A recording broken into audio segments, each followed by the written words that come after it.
하루하루 정신없이 살다 보니 목사 안수를 받은 지 벌써 한 달이 넘었습니다. 군대를 제대하고 신학교에 입학하고 사역을 시작하고 또 졸업시험을 치고 신대원 입학시험을 치고 또 졸업시험을 치고 강도사 고시를 치고 목사 고시를 다 넘어왔습니다. 이제는 학교 가려고 책가방을 챙기고 숙제하고 예습과 복습을 하고 또 어떤 시험을 위해 공부하지 않아도 된다는 사실이 너무 기쁩니다. 이렇게 더 이상 공부하지 않아도 된다고 기뻐하는 저에게 한 친구가 이렇게 이야기해 줬습니다. 야, 네가 살아온 만큼만 더 공부하면 은퇴하겠다. 그때까지 열심히 공부하라는 거였습니다. 참 고마운 친구입니다. 앞으로도 이 친구 때문은 아니겠지만 앞으로도 더 열심히 성경 공부하도록 하겠습니다. 바른 복음 전하도록 노력하겠습니다. 이렇게 돌아보니 다 감사할 내용들 뿐이었습니다. 그래서 하나님께 감사드리고 싶습니다. 그래서 오늘 설교함으로 하나님께 영광 돌리고 싶습니다. 이 신대원 입학을 준비할 때 있었던 일입니다. 입학시험을 준비하는데 그 당시에 굉장히 시끄러운 일이 있었습니다. 어떤 일이 있었는지 기억나십니까? 2014년 12월쯤의 이야기입니다. 재미교포인 어떤 전도사가 그 사건의 주인공이었죠. 제가 졸업하고 또 우리 담임 목사님 졸업하시고 김 목사님 졸업하시고 그렇게 유명한 고려신학대학원은 아니지만 세계적으로 유명한 퓰러 신학교의 그 재학생이었습니다. 그곳의 전도사였습니다. 그 전도사가 한국의 여러 교회를 돌며 간증 집회 또는 성령 집회를 했었습니다. 그러면 2014년 2월, 12월이 지나기 전에 한국에서 전쟁이 일어날 것이라 예언하였습니다. 그때 대부분의 교회는 신경 쓰지 않고 그냥 지나갔습니다. 그러나 몇 교회는 이 문제를 굉장히 심각한 문제로 받아들였습니다. 그래서 파송한 선교사 교회에 교인 전체가 가기도 했습니다. 이민을 간 교회도 많이 있었습니다. 결론은 아시다시피 지금 2020년인데도 아무 일도 없이 그냥 흘러왔습니다. 저도 잘 졸업했고 지금은 목사가 되었습니다. 사람이라면 교회를 다니거나 다니지 않거나를 떠나서 종말에 대해서 관심이 있습니다. 개인적인 종말인 죽음에 대해서는 크게 생각하지 않는 사람도 많지만 우주적인 종말에 대해서는 큰 관심을 가집니다. 잘 모르시는 분은 몰라도 아는 사람들은 최근에 지구 근처에 행성이 왔다가 스쳐 지나간 것도 아실 겁니다. 아마도 하나님께서 우리에게 주신 본능 중에 하나라고 생각합니다. 이 본능은 세상 종말에 대한 큰 관심을 넘어 우리에게 큰 두려움으로 임합니다. 지진, 태풍, 화산 폭발, 해일 이런 것 등 사람이 그리고 과학기술이 막지 못하는 자연현상이 많이 있습니다. 요즘 유행하는 전염병도 그렇습니다. 예수님은 예수님이 오시기 전에 이런 일들이 일어날 것이라 말씀하셨고 실제로 계속해서 이런 일들이 세계 곳곳에서 일어나고 있습니다. 예수님이 다시 오실 날이 가까워졌다는 뜻입니다. 저는 최근 몇 년간 이제는 예수님이 당장 오셔도 이상할 것이 없겠다라고 생각했습니다. 이미 성경에서 그렇게 말씀하셨기 때문입니다. 선교의 전문가들이 말하기를 복음은 이미 전 세계에 전해질 대로 다 전해졌다고 그렇게 평가합니다. 학자들은 상상할 수도 없는 큰 지진과 큰 화산 폭발 등이 조만간 올 것으로 예측합니다. 전쟁의 무기들은 날이 갈수록 강해지고 나라들은 서로 화합하기보다 서로 더 싸우려고 합니다. 지금 당장 예수님이 오셔도 이상할 것이 전혀 없는 시대입니다. 이런 시대를 함께 살아가는 저와 여러분이 예수님의 재림을 어떻게 기다려야 할지 오늘 말씀을 통해서 함께 살펴보도록 하겠습니다. 성경에 많은 가르침이 있지만 오늘 본문을 통해 오직 깨어 정신을 차릴지라 하는 제목으로 시기와 때에 대해 어떻게 말씀하고 있고 또 어떻게 예수님을 기다려야 하는지를 살펴보도록 하겠습니다. 먼저 1절과 2절을 같이 읽도록 하겠습니다. 시작. 형제들아, 때와 시기에 관하여는 너희에게 쓸 것이 없음은 주의 날이 밤에 도둑같이 이를 줄을 너희 자신이 자세히 알기 때문이라. 아멘. 바울은 때와 시기에 대해 구체적인 날짜를 언급하지 않습니다. 단지 데살로니가 교인들이 주의 재림의 시기에 대해 이미 알고 있다고 말합니다. 그런데 그날이 도둑같이 이른다고 이야기합니다. 이게 무슨 뜻입니까? 언제 오시는지 날짜를 아는 게 아니라 언제 오실지 모른다는 사실을 안다는 겁니다. 도둑같이 임한다는 말씀은 예고하지 않고 온다는 말씀입니다. 데살로니가 교인들은 예수님의 재림을 기다리며 신앙생활을 하고 있었습니다. 잘했습니다. 그러나 몇몇 교인들은 그 시기에 대해서 잘못 이해하고 있었습니다. 잘못 이해한 사람들은 일하지 않고 오직 예수님을 기다리는 일에만 전념했습니다. 그들이 이렇게 된 이유는 종말에 대한 말씀을 오해하고 지금 곧 오신다고 생각했기 때문입니다. 그래서 그들은 말 그대로 계속 재림을 준비하고 있었습니다. 말 그대로 잠도 자지 않고, 말 그대로 일도 하지 않고, 말 그대로 재림을 기다리는 것 외에 아무것도 하지 않았습니다. 준비만 하고 있었습니다. 그들은 예수님의 재림에 대해 그리고 그 시기에 대해 오해가 있었던 겁니다. 사람들은 예수님의 재림 시기에 관해 아주 많은 관심을 갖습니다. 이것은 이상한 것이 아닙니다. 사실 예수님의 제자들도 예수님께서 승천하실 때 했던 질문도 그 시기에 관련된 것들이었지 않습니까? 이에 예수님은 때와 시기에 관하여는 너희가 알 바 아니요 오직 예루살렘을 떠나지 말고 약속하신 성령을 기다리라고 답하셨었습니다. 이 말씀은 승천하실 때 제자들에게만 적용되는 말씀은 아닙니다. 오늘을 살고 있는 저와 여러분, 아니 앞으로 다가올 모든 세대에게도 적용되는 말씀입니다. 재림의 때와 시기에 관하여는 우리가 알 바가 아닙니다. 그렇다면 우리가 알아야 될 것은 무엇입니까? 예수님께서 반드시 재림한다는 사실입니다. 그리고 재림 때까지 구원받은 하나님의 백성답게 살아가야 한다는 사실입니다. 이어서 언제인지는 모르지만 예수님의 재림을 맞이하는 두 모습에 대해서 설명합니다. 먼저는 믿지 않는 사람들입니다. 우리 3절을 같이 읽도록 하겠습니다. 시작. 그들이 평안하다 안전하다 할 그때에 임신한 여자에게 해산의 고통이 이름과 같이 멸망이 갑자기 그들에게 이르리니 결코 피하지 못하리라. 아멘. 사람들이 평안하다 안전하다고 할 때 갑자기 임하신다고 말씀합니다. 이 말씀은 예수님의 재림에 대해 부인하며 아직 때가 안 되었다고 말하거나 세상은 망하지 않는다고 하는 자들에게 적용되는 말씀입니다. 그들은 예수님의 재림을 말하고 세상의 종말을 말하면 그럴 리 없다라고 하며 도리어 비난하고 그런 말을 하는 사람들을 핍박합니다. 그러나 아닙니다. 예수님은 다시 오십니다. 제 생각에는 지금 당장 오셔도 전혀 이상할 것이 없습니다. 그러나 때와 시기는 하나님만이 아십니다. 삼위일체로 계시지만 예수님도 모른다고 하셨습니다. 대제사장이시며 부활의 첫 열매이시며 하나님의 아들이신 예수님도 모르는데 누가 알 수 있겠습니까? 이것에 대한 다른 이야기는 말할 가치도 없습니다.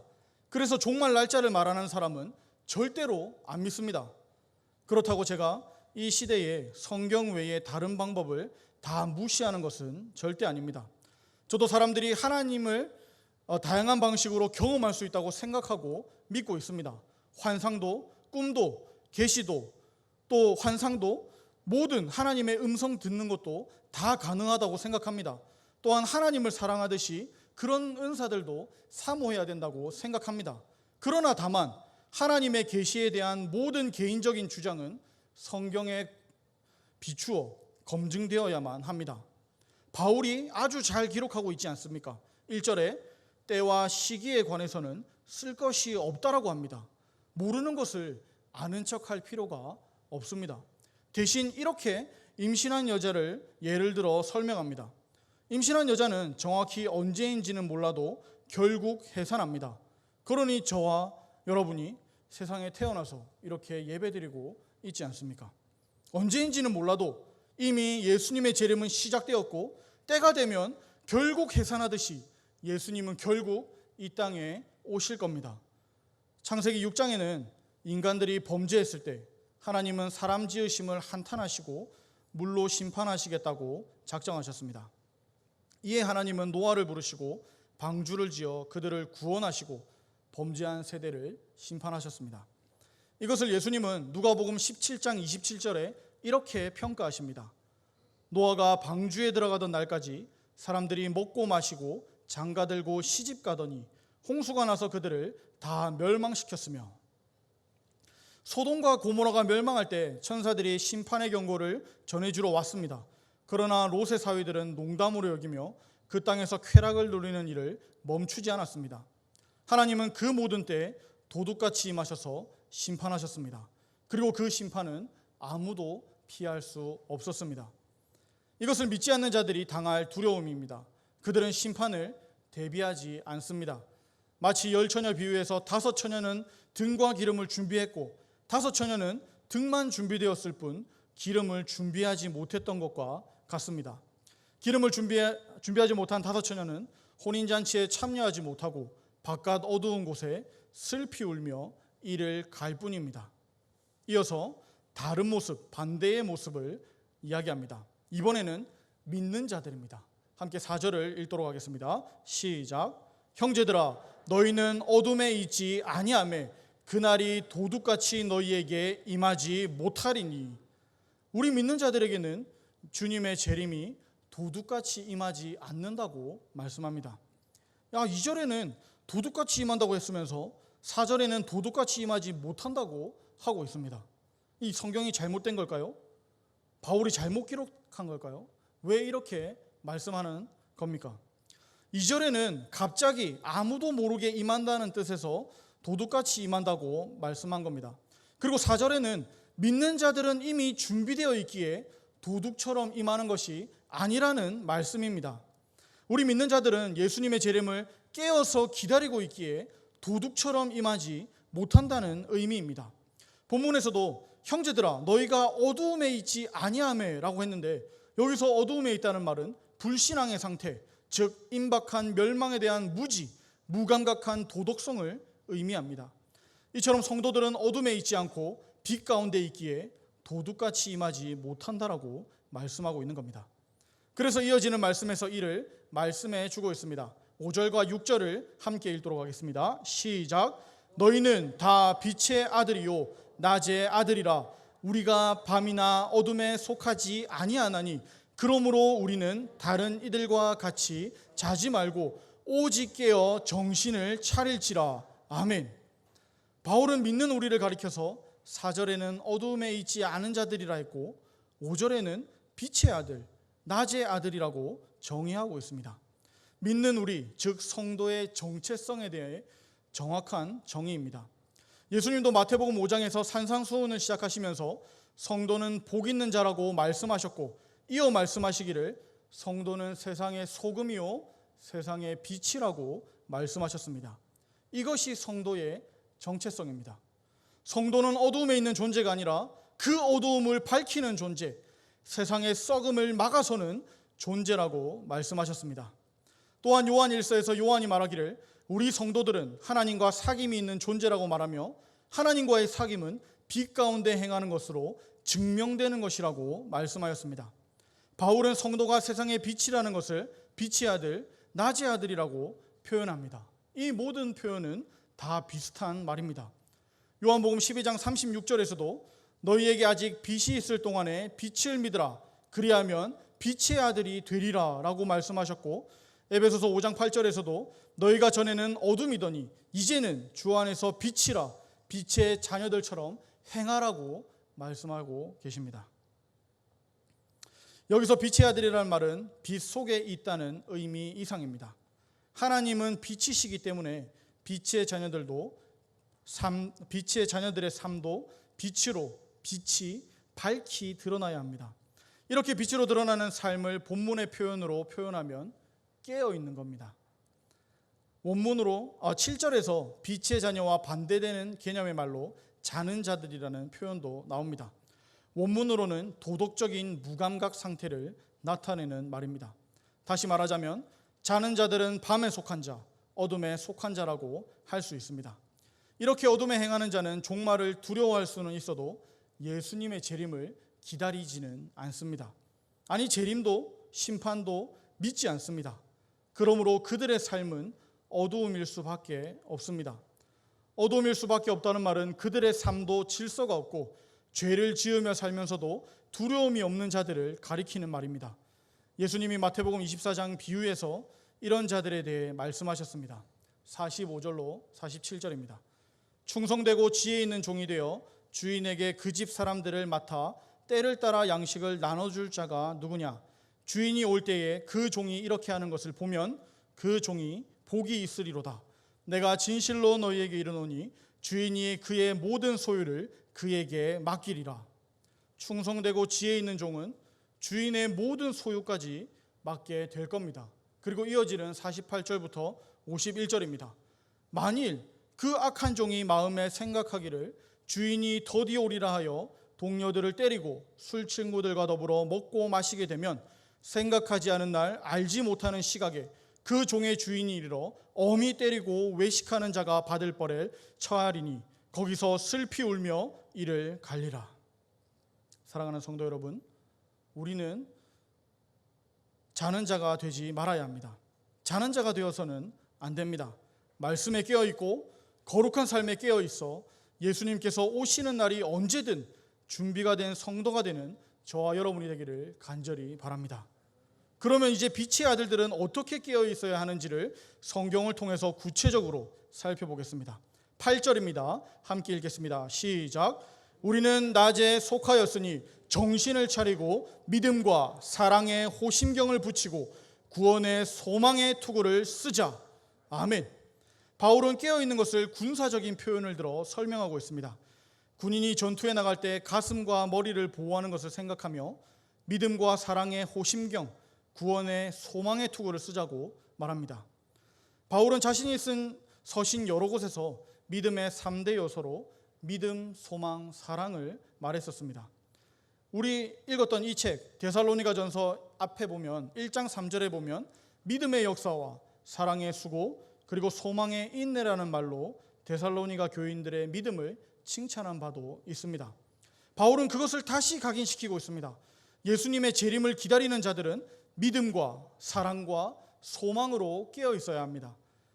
말씀에 근거한 진실한 믿음을 소유하고 그 믿음에 근거하여 기꺼이 사랑의 수고를 하며 선을 행하다가 어려움이 있어도 주님께서 기억하며 반드시 이루어질 소망을 품고 오늘 하루를 살아가는 겁니다. 이것이 깨어있는 겁니다. 그런데 바울은 본문에서 믿음의 3요소인 믿음, 소망, 사랑 중에서 한 가지를 더욱 강조하고 있습니다. 무엇을 더 강조합니까? 소망입니다. 그 이유는 다음 절이 잘 보여줍니다. 9절을 함께 읽겠습니다. 시작.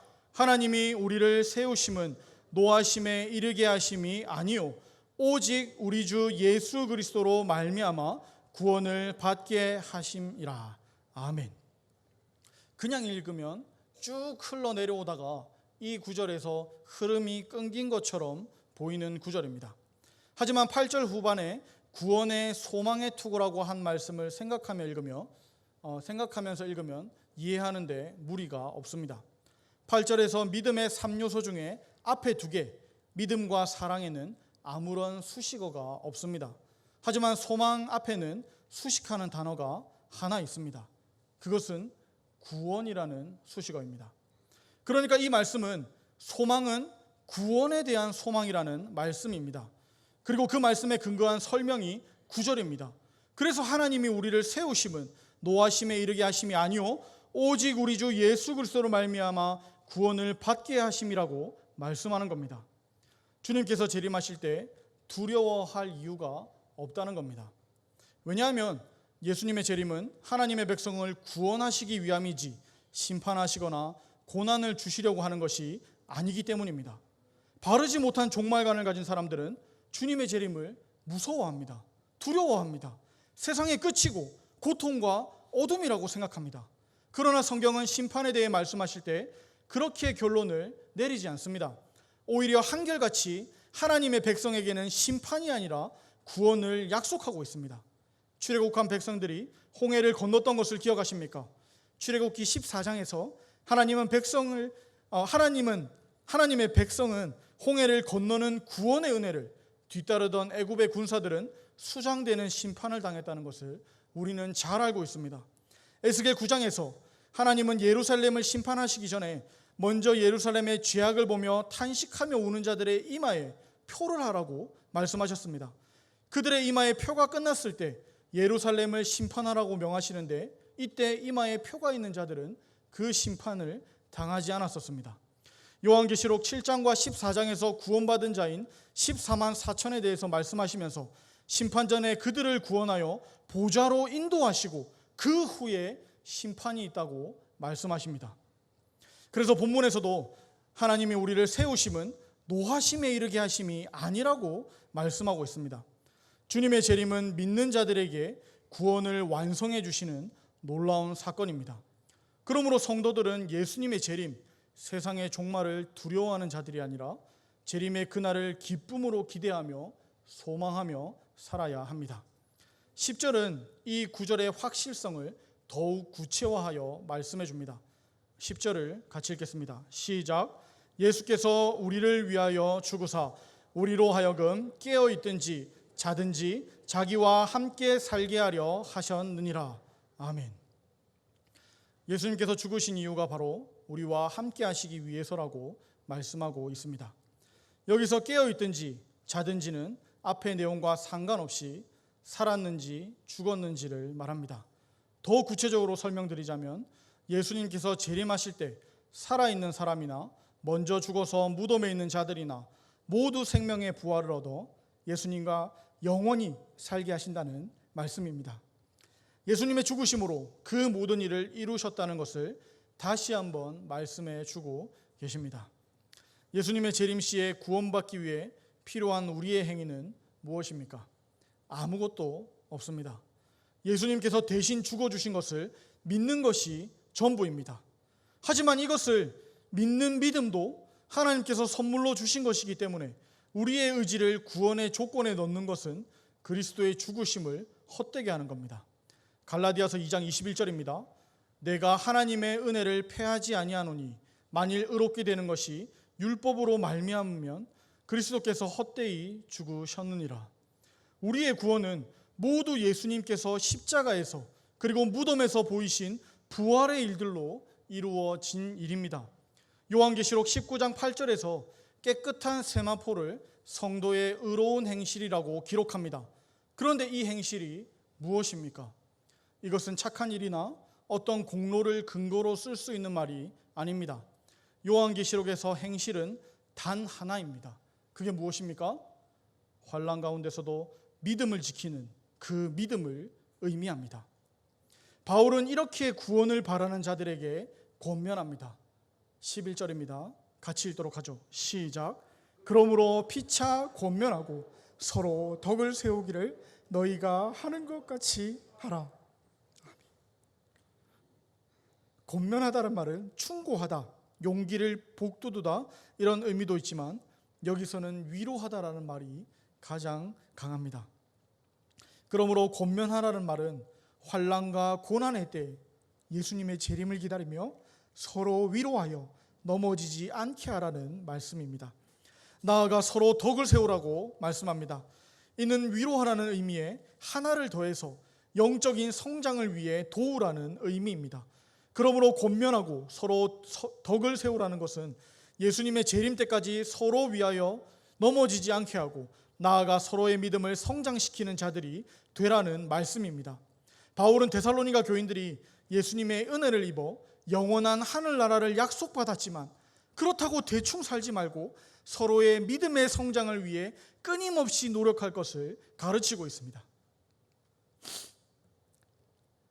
제가 준비한 말씀은 여기까지입니다. 그러나 바울의 편지는 여기서 끝이 아닙니다. 오히려 진짜 권면은 여기서부터 시작합니다. 12절에서 13절 너희끼리 화목하라고 말씀합니다. 14절에는 게으른 자들을 권계하라고 합니다. 마음이 약한 자들을 격려하라고 합니다. 힘이 없는 자들을 붙들어 주라고 합니다. 모든 사람에게 오래 참으라고 합니다. 15절에는 누구든지 악으로 악을 갚지 말라고 합니다. 서로 대하든 모든 사람을 대하든지 항상 선을 따르라고 합니다. 그리고 우리가 잘 아는 말씀이죠. 항상 기뻐하라고 합니다. 쉬지 말고 기도하라고 합니다. 범사에 감사하라고 합니다. 이 모든 권면은 예수님의 재림을 기다리는 우리가 깨어서 정신을 차리고 지키며 살아야 할 내용입니다. 믿음으로 구원받았으니 끝이다가 아니고 믿음으로 구원받았으니 이제 시작입니다. 빌립보서 2장 12절의 말씀과 같이 두렵고 떨림으로 우리의 구원을 이루어 가야 합니다. 사랑하는 성도 여러분, 예수님의 재림을 기다립시다. 그냥 기다리지 말고 우리 함께 기다립시다. 예수님의 재림은 도둑같이 갑자기 임하실 겁니다. 하지만 예수님의 재림을 깨어 기다리는 성도에게는 도둑같이 임하지 않습니다. 왜냐하면 우리는 문을 활짝 열고 예수님을 기다리고 있기 때문입니다. 재림의 날은 두려움이 아닙니다. 우리는 믿음으로 구원을 이미 얻었다는 사실로 담대하게 그리고 그 큰 기대로 예수님을 기다릴 수 있습니다. 나아가 서로를 위하여 믿음을 세워주어 우리 교회 모두가 예수님과 함께 영원한 잔치에 참여하게 되기를 간절히 바랍니다.